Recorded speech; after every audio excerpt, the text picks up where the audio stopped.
Boa noite. Vanavond. Good evening. Ik ben Frederik van Amstel en ik wil een goede gast worden, dus ik zal iets zeggen in Nederlands of Vlaams of zo. Geniet ervan. Dat is alles. All right. Yeah, you can also call me Fred if you wish. And I came from Brazil a few days ago, wanting to share some reflections from a different experience in a different world that somehow connects and intertwines what's going on here in this world in Belgium, but precisely at Timeline. It's really an important historical moment, this visit, not only for myself, as you can see from my excitement now, but also from everyone. And we might not realize it today. So let's keep in touch and see how this unfolds. Well, first of all, a little bit of my current conditions of work and hopes. I live in Brazil. It's a country that now spearheads democratic conflict resolution, and particularly we fixed the far-right problem by imprisoning our former president after a failed coup attempt. Yes, I'm really proud of that, and I wish that the United States would follow suit one day, maybe. Anyways, we have a public university that is also founded on democratic systems, and it's a everyday culture. As you can see, our students are learning design through democratic process. So they form groups in a way, they elect representatives, and they also create things together. In this case, they are creating a tactile musical experiment. They have to share some interpretation of a song that they like to another person using the tactile interface as a medium. And they have to synchronize their movements so that the other's body would feel what it's like to them, that kind of song. It's a big challenge in terms of multi-sensorial design. It is an experiential challenge of learning what it is to be another person feeling that same touch differently. It's also an intercultural dialogue, because even in Brazil, there are differences regarding touch codes. Can you touch in this part of the body or not? They also have gender differences regarding these interactions. All of that is learned by doing and talking and reflecting, which are all three important aspects of any democracy.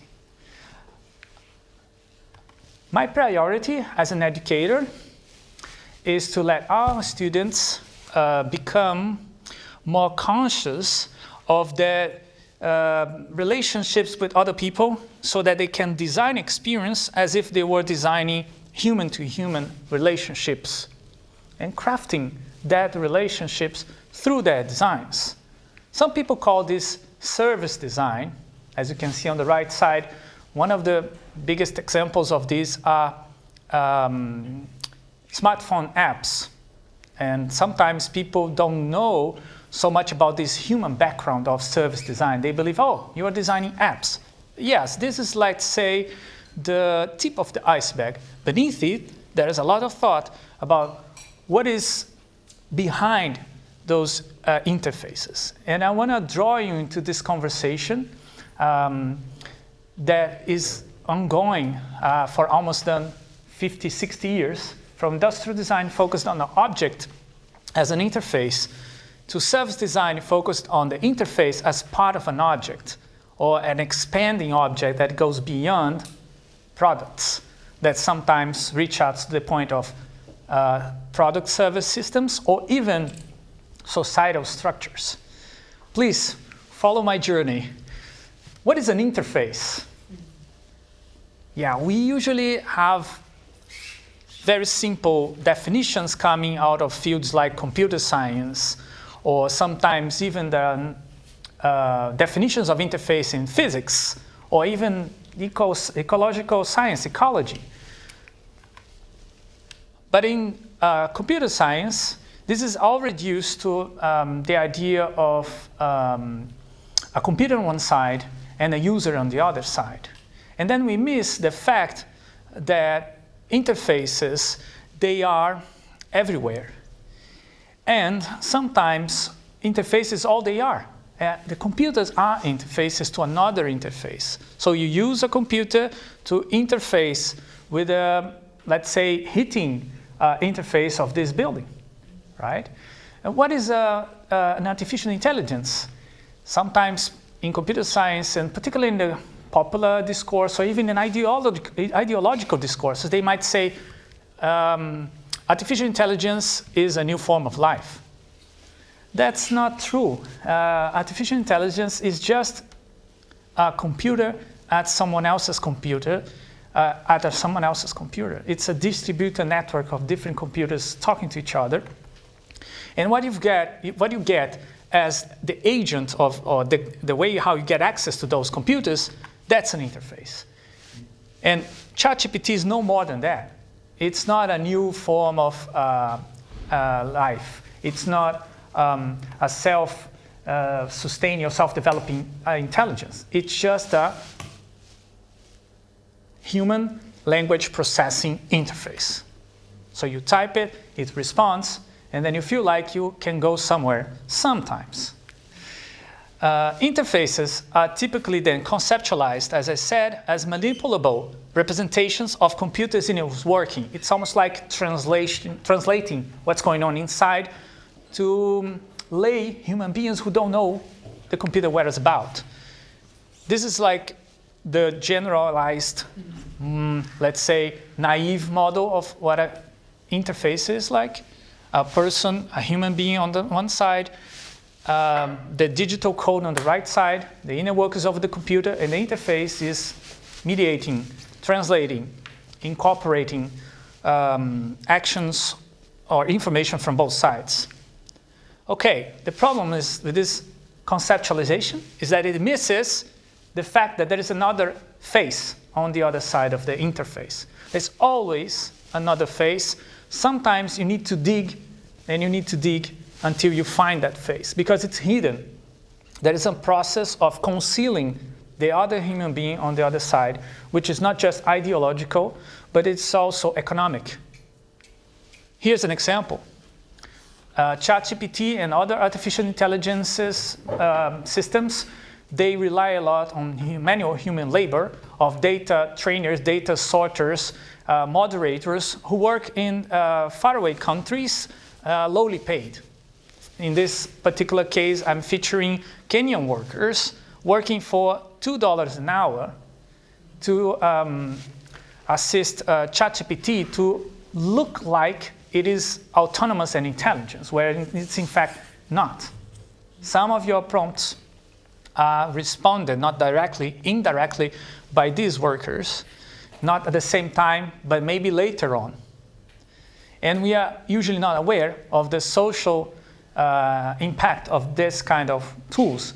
People might now be aware that if you use ChatGPT, every prompt requires, 10 gallons or 10 liters of water, something like that. It's almost like flushing your toilet. But it also requires a lot of work exploitation somewhere else in the world. The social impact is as important as the environmental impact. And both of them are hidden or concealed behind that interface. Okay, so there is always someone on the other side also having different interfaces of their own. Usually harder to grasp interfaces.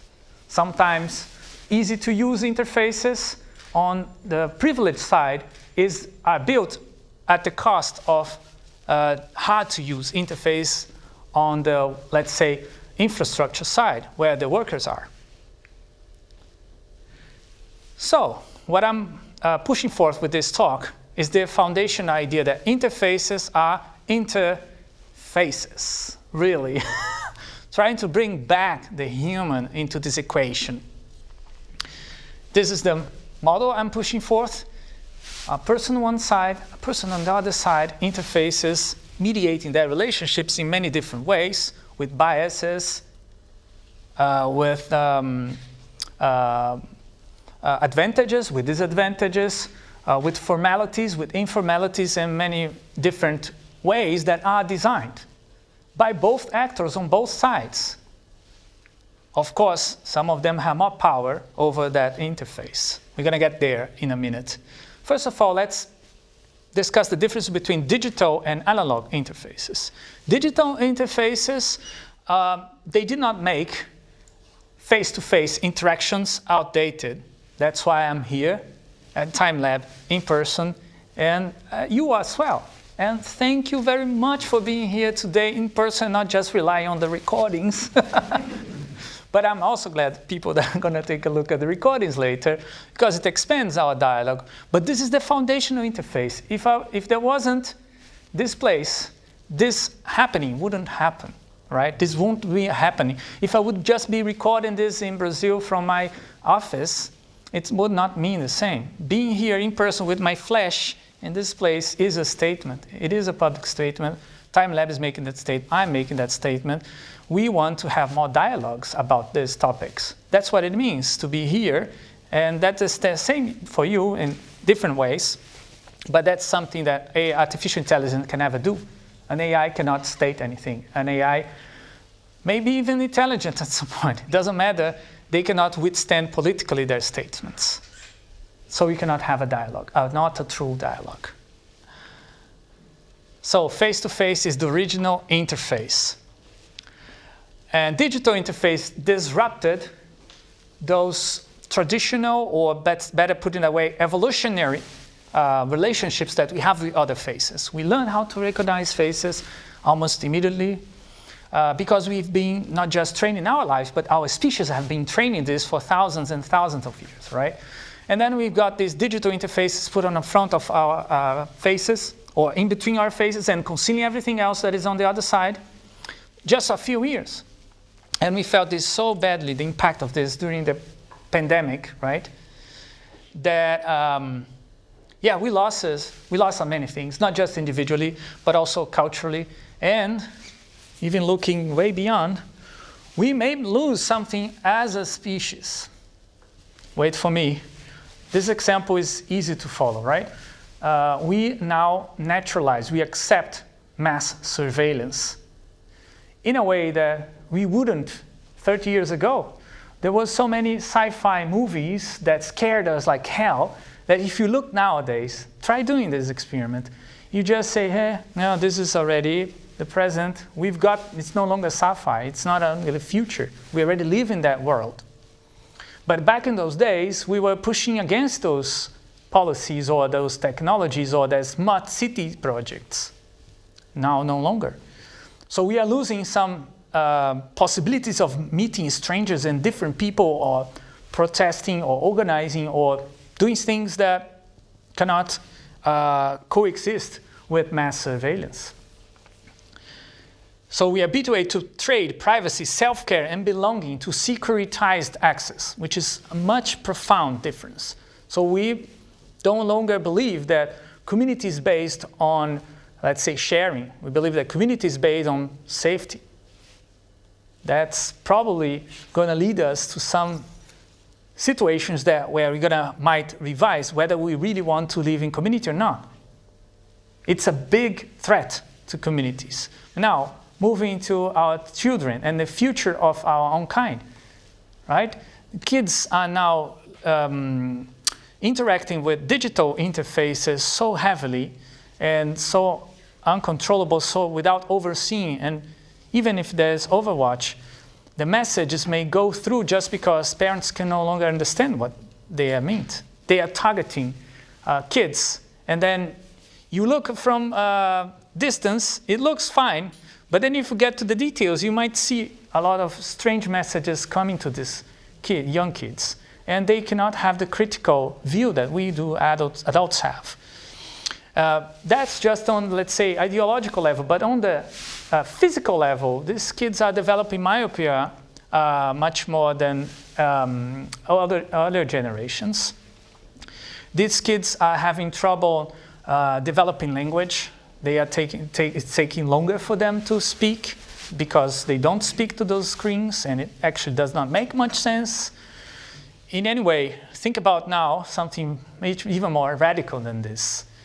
Genome editing and the possibility of industrial eugenics or the selection of the advanced human race features, to put it that way, how they call it, designer babies, or scariest things that we can think about that can be done, all depends on this basic technology, digital interfaces, which is so overlooked. Because if you think about it, gene editing, the technology itself has been invented after digital interfaces, but one depends on the other. Genome editing wouldn't be possible if it wasn't a digital interface translating what does this strange DNA code means to human beings. And they can have biases on their own. So you can imagine some designers tweaking those interfaces in showing bad genes and good genes, right? Designers can make choices about which kind of designer's baby will exist. It's a lot of concentrated power into that, and we lack democratic governance for this kind of technologies just because they look invisible. We don't perceive interfaces as something that should be debated in that level. Well, such disruptions were not caused by technical limitations. And improving the technology, make it faster, make it, let's say, less visible, make it seamless, integrated, won't fix it. The problem that I found after researching this topic for so long is the human recognition model behind them. The interfaces are designed based on how humans relate to each other. And this is the foundational model being now being pushed forth in this digital interfaces I was talking about. Coerced recognition model. Oh, let me go back again. I demand that you recognize me, or I demand that you let me recognize you, but never both, and never fully. So it's an unilateral recognition. One recognizes the other, but not both at the same time, and never fully, because to recognize fully means that both recognize at the same time. That's how it works, human recognition. And this is, in this fraught model, the efficient model of recognition, we get used to learn how to interpret or frame other people as things, as taken for granted aspects of our lives, as if there was no other possibility. In the case of terms and consent screens that ask us to accept those terms, we learn that recognizing designers or companies behind those designers or whatever kind of organization is there, we learn that we have to be obedient. We have to follow their instructions, otherwise we might break something, right? So we get careful where we click. And then we check the help. We see the recommendations, and then we follow, and then we just no longer looking at someone else's. We are thinking that there's no one behind. It's almost like natural. It's almost like unavoidable, right? Users are supposed to be served by design as long as they remain as users and only users, as long as they remain passive, as long as they don't claim to redesign or change anything, as long as they follow the rules. And this is done through many different design methods, technologies, approaches, and theories. I'm just featuring one here. It's called a persona. And the persona includes an imagined, fake, or maybe research-based profile of what a user of this future interface might look like. It's the person's age, the person's nationality, the person's taste, the person likes, the person dislikes, the person's contents, the person's stories. But this person may not really exist in real life, may just be an abstraction, an imaginary profile, a character. And then you are having to embody that character. So if you don't fit within this set of personas created for that particular service, then you are no longer well served. And even if you try using it, you might face some disadvantages or even the system might tell you that you are no longer their they are no longer their target users or their clients or so on and so forth. For example, if you come from another nationality and you try to use it, sometimes you are blocked in your IP at some point just because the service decided that it's not strategically, economically valuable to have your country, your nationality, access to this service. That happens so many times there in Brazil. Here's an example of what does YouTube look like if you don't log in and if you open an invisible, what is the name, private tab in your browser. Experiment that. In the same browser that you're using, in the same location that you're using, you're going to see that YouTube is still targeted to you in some way, even if you're not logged in. And you say, how in the hell do they still hold my data if I haven't entered the login? You can imagine that they collect a lot of collateral data that is not attached to your consent, data that is attached probably to your location, to whatever they can mine and speculate based on that data. But many times, what happens to this less customized, personalized content is that it's more extreme. And then you can see what YouTube is really trying to do with you. This is like the end goal. They want you to get like this. And they will try as much as possible to move from your logged in homepage to this homepage. This is the ideal homepage where they control everything and you control nothing. Think about that. I didn't choose any of this personalization, right? If I'm logged in, I'm choosing, at least for the people who are conscious how does this works. So I'm never clicking on some kind of, let's say, clickbait videos because I don't want more clickbait. If I want clickbait and I click on them, then I get more. But in this case, I haven't chosen to see those. And that's what they want. They don't want me to actually choose. They want them to choose what you're going to see. But sometimes users organize, they revolt, they protest publicly, and they demand design changes. An interesting movement going on now in Brazil, it's called the courier movement, and the delivery guy movement. They work for this big platform labor service called iFood. And it's a gamified platform, all kinds of nasty, persuasive economic management system, where the couriers get the least amount of money out of the transaction. So they also don't get any job security, they don't get any services for working, so they protested heavily in Brazil, and they managed to tell the company that we are not going to go back to work unless you provide us public bathrooms, a place where we can warm our food and have some rest for a few seconds, even so, right? And they got it. And so this is a kind of reverse engineer or reverse process service design, because usually service design begins from the company towards the users, but in this case, it's the user designing the service from the ground up to enable them to continue providing those services and not dying of, without having enough rest or without having enough food, and so on and so forth. They still have a lot to gain from this fight, but this is already an interesting example that users usually don't recognize themselves as being designers of a system or an interface, as I was telling in the beginning, but they do. Everything we do at those interfaces count.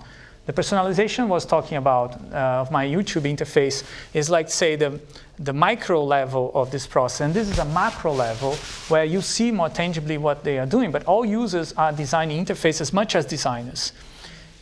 Then, because the users are not recognized for that work, they are oppressed. But designers are as much as oppressed as users in different relationships. The same designer who might design iFood interface using, let's say, Adobe software, might in a few days or a few years become oppressed heavily by some restrictions imposed on Adobe Cloud, for example, like it happened to Venezuelan designers in 2019.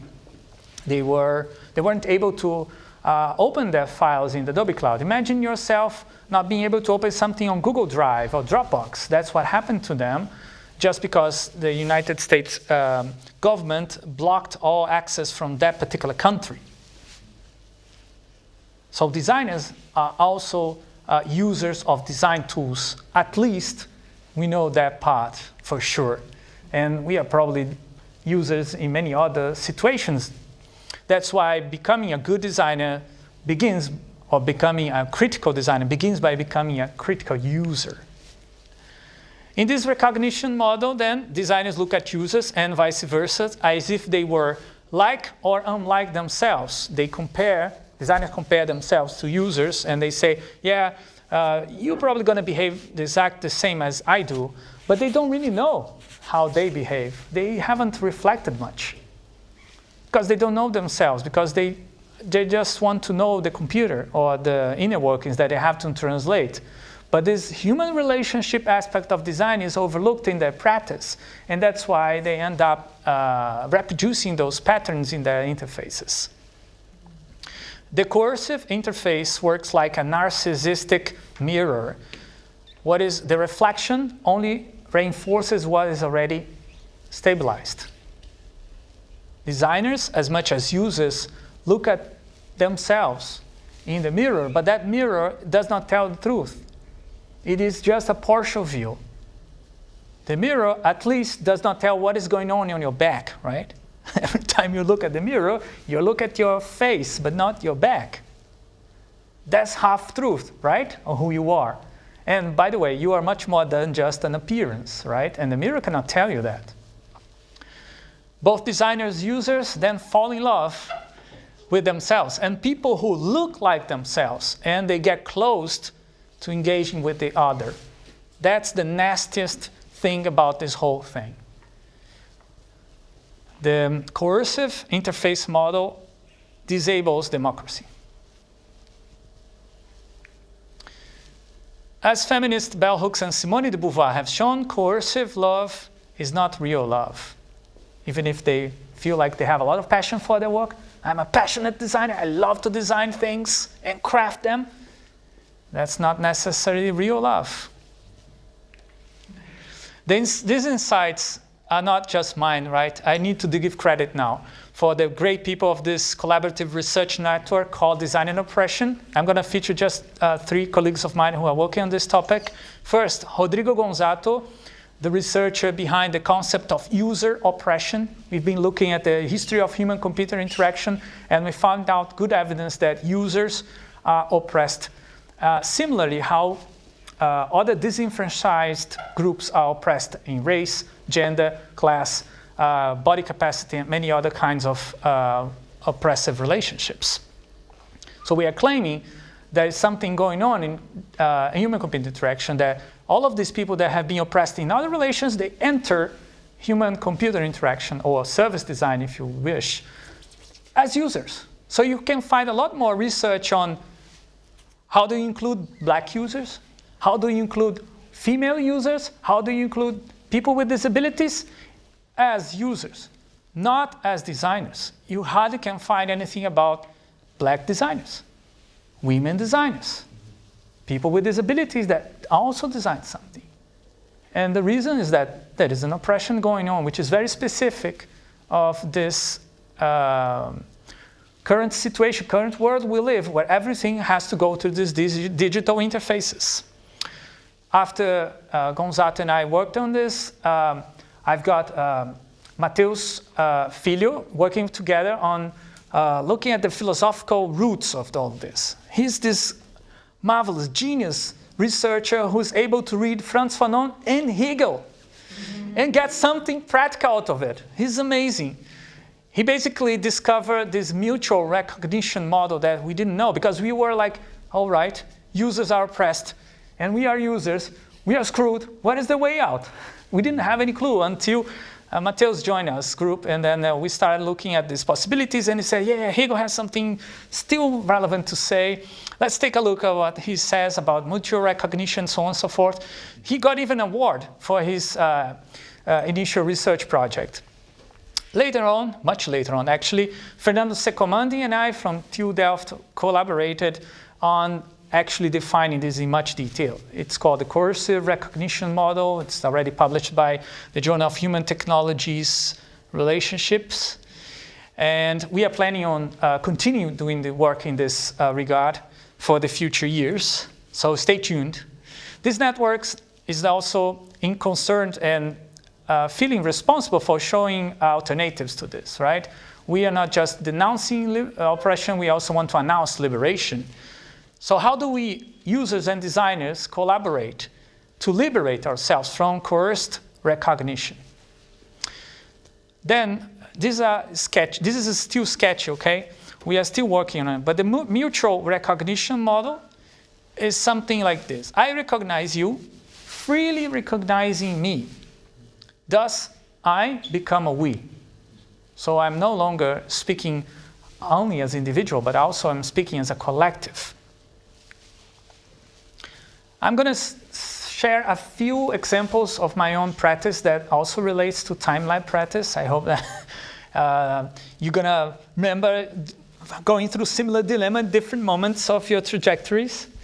So this was 2011, and we were thinking about what can we do to scale up the experience of Faber Luding's Interactive Design Institute in Brazil. We have been running for almost 4 years that time, and we had a very local impact, but not a national impact. And Brazil is huge, and we had to do this because a lot of people were traveling from all parts of the country and wanted to bring this to their regions.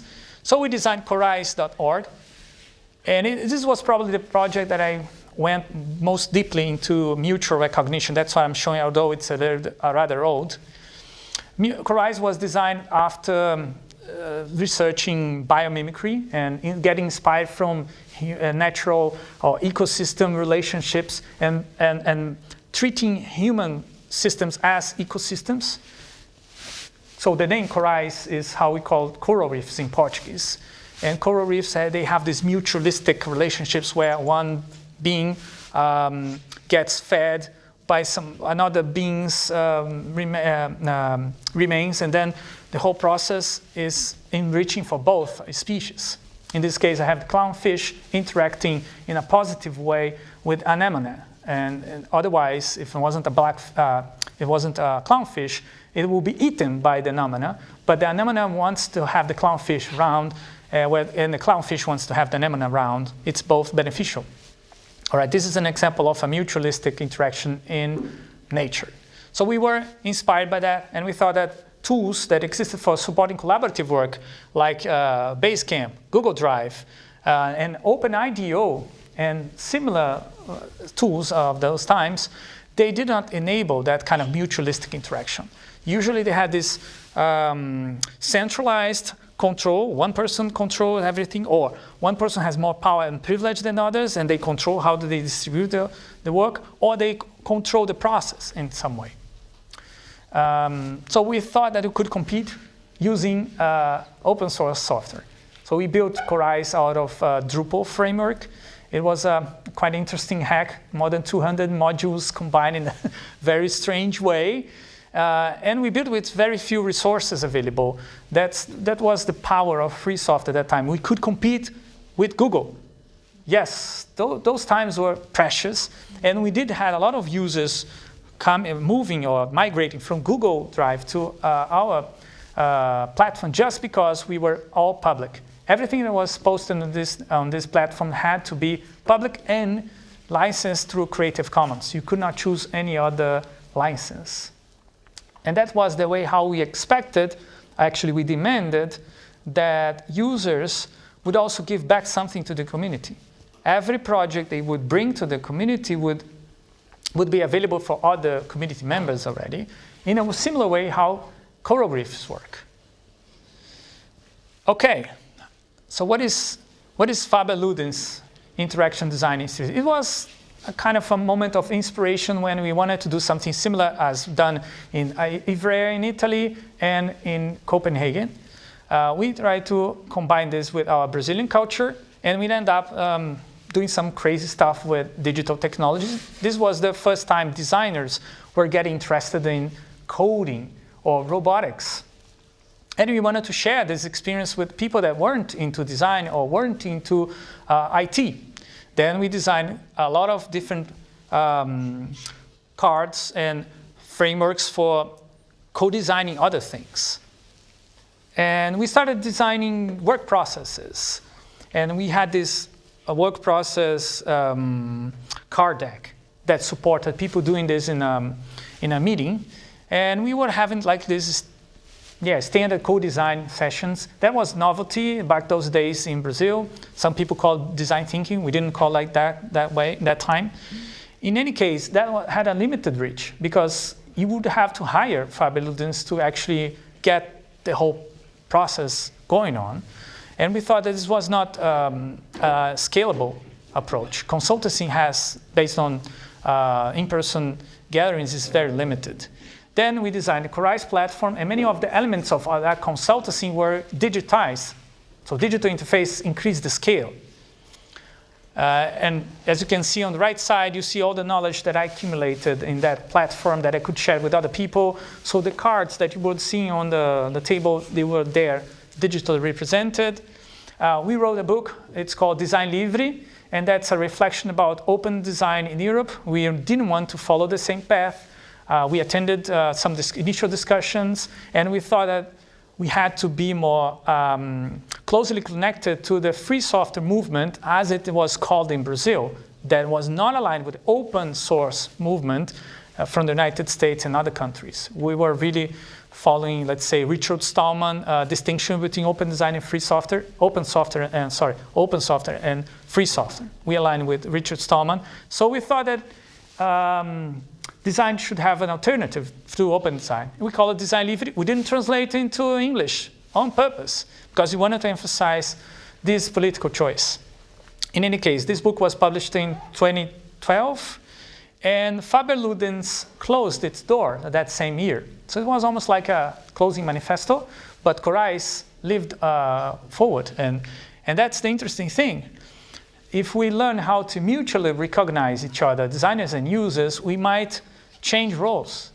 And why it didn't close precisely? Corais wasn't shut down because the users took over the process of designing it in a gradual way. Here's how it worked. So being a bit, let's say, worried that Fabuludens was shutting down. So I had this crazy idea. Let's open a live chat box and see who's coming in this platform, and if they want to do something else, even if they don't earn any money in this initiative. And apparently a lot of people started to gather up in that chat, and of course that wasn't very well organized. Then we had to turn that into a forum, right? So that we would have some more structured conversations. But at that point, the window or the door was open. And the users understood that they could take over the platform and develop that from that point on, of course, with the designers they would like to follow. And then they started to propose new features for that platform. And then something really, really interesting happened there. We opened this meta design forum. It was the whole platform had all kinds of projects, but this was the project of the project, right? Or the projects. That's why we call it meta design. It's the design of the platform in itself. It was open publicly. Anyone could see what features we were working on at that time. And this particular feature was really interesting. They were running a mutual credit system already in the platform. They're considering defining which kind of task, community tasks must be done, and what needs to be done. And someone would come and execute the task, and they would write down, I executed the task. A third person, because the first person required the task. Second person executed. Third person evaluated whether the task was actually done or not. And a fourth person, who sometimes is the same as the first, was actually making a bank transfer. The bank transfer was initially organized using spreadsheets in a very clumsy way. And then they asked me, can we automate these spreadsheets? Of course. Then we checked if there was already a Drupal model that could support us. And indeed, there was a mutual credit system module. So we tweaked it, and the result is a very interesting let's put it that way, solidarity economy system for communities who wanted to run cultural projects without relying on state money. This was the time when no one was talking about blockchain, to put it clearly. And I don't even know if blockchain would work for this community. In any case, they started to exchange a lot of activities using that model where people have to recognize each other. It's not just about the money, it's much more about exchanging recognitions. And doing that in person and using analog interfaces that users themselves created. So they run a lot of Corais workshops around Brazil, particularly in the Northeast region, where they were mostly active. And in these workshops, I was never present in some of them because I could not afford flying over there. They taught each other how to use the system in a way that it made sense to them, not in the way I, as a designer, wanted them to know. So I did not design any, let's say, handbook how to use Corais. They wrote it themselves. And finally, last but not least, this human recognition model is not just about individuals recognizing other individuals, but also collectives recognizing individuals. It's the bank, of the community bank, paying people for individual tasks, but also one community recognizing another community. Many of these projects, they have shared individuals, and people would operate in different projects working as a broker or a bridge between those. And they would suggest mutual gatherings between those two different crowds, or at least some kind of synergies, so that both projects will be strengthening their ties to their ecological systems. Okay, now coming to the model that we propose. This is still very sketchy, but it's almost like a critical mirror. A mirror which is reflection challenges us to change. That does not show exactly what it is, but what we could become. So we look at someone who's different from us, either as a designer or a user, and you think, maybe I could change. I could be not exactly like this person, but someone else. If I'm too similar, I might become more different. If I'm already different, I might become even more different, just because I have a frame of reference and I have freedom to choose who do I want to become. Mutualistic interfaces must go beyond recognition, and that's something I don't have no many answers. This is the most speculative part of my talk now, and I invite you to join this conversation just in a few minutes. So, enabling mutual recognition is fine, but what about reimbursements? What about payments? What about work safety? What about working conditions? What about so many other concrete things that work relies on? I have no exact answers to this, and it's definitely a big challenge for digitally powered economies. And it's also a challenge, how do we relate to non-humans or modern humans, or as I rather prefer, other than humans beings. Beings like plants, like animals, like microbes, who are all around us, who are exchanging a lot of things with us, but they are not able to recognize us in the same way how we recognize them. They may not have the same level of consciousness or even self-consciousness, or they may not have the technologies to recognize. For example, we can see microbes, but microbes won't be able to see us, never, right? Unless we build a reverse microscope. That doesn't make any sense, right? So we must accept that recognition is not necessary for us to coexist. Yeah, we may find ways to mutually exist without recognition. That's also important. And here's again an example. In the coral reefs, there's no proof that, let's say, clownfish know what being an anemone looks like, and vice versa, but they still mutually exist. Mutualism is an existential project, not a technical gimmick. So don't get me wrong, I'm not talking about building better mirrors or more precise mirrors. And I take inspiration from René Magritte, the local artist, who actually have devoted a lot of thoughts about this. I get a lot of inspiration from his work. That's why I'm also happy to be in this particular locality now, where he's been around 100 years ago or so. And he pushed forth this idea of the mirror being false or fake, or the image being something which is not just the image, but a message about images. That these images, they lie to us. And we have to be always quite critical about them, not just in this discursive or speech way, but also in a sensorial way. All his works invite us to challenge our senses and what we are getting from the perception, because it may be already trained to perceive in such a way that is not of our best interests. However, he's also giving us hope that we don't need to be perfect. We don't need to reboot ourselves and get rid of everything we've learned so far on how to behave. For example, masks.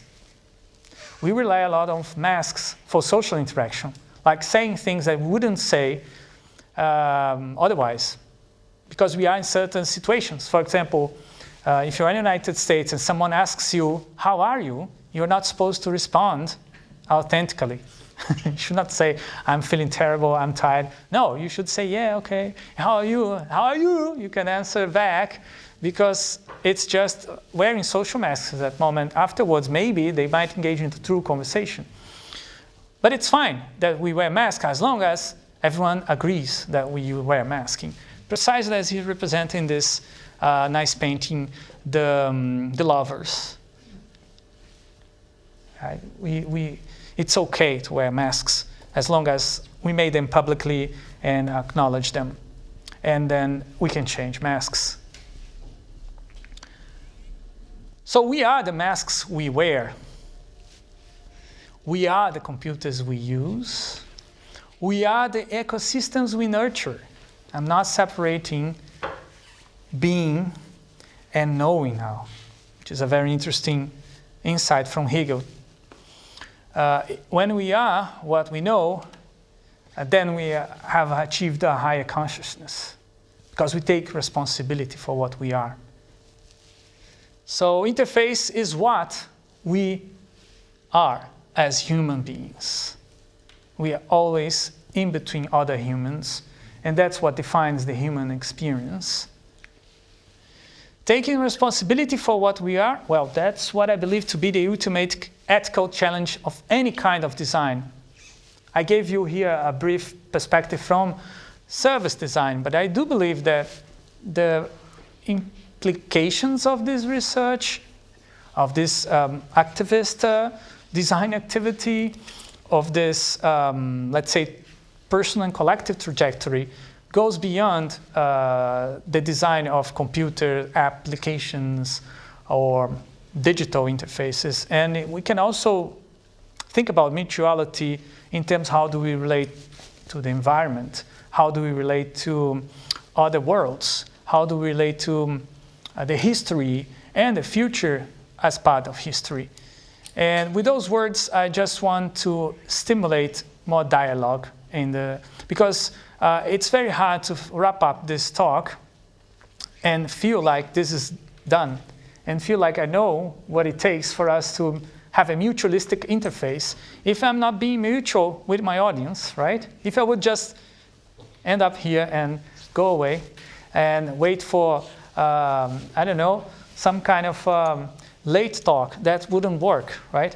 I really want to engage now in a conversation. So thank you very much so far, and let's have a conversation.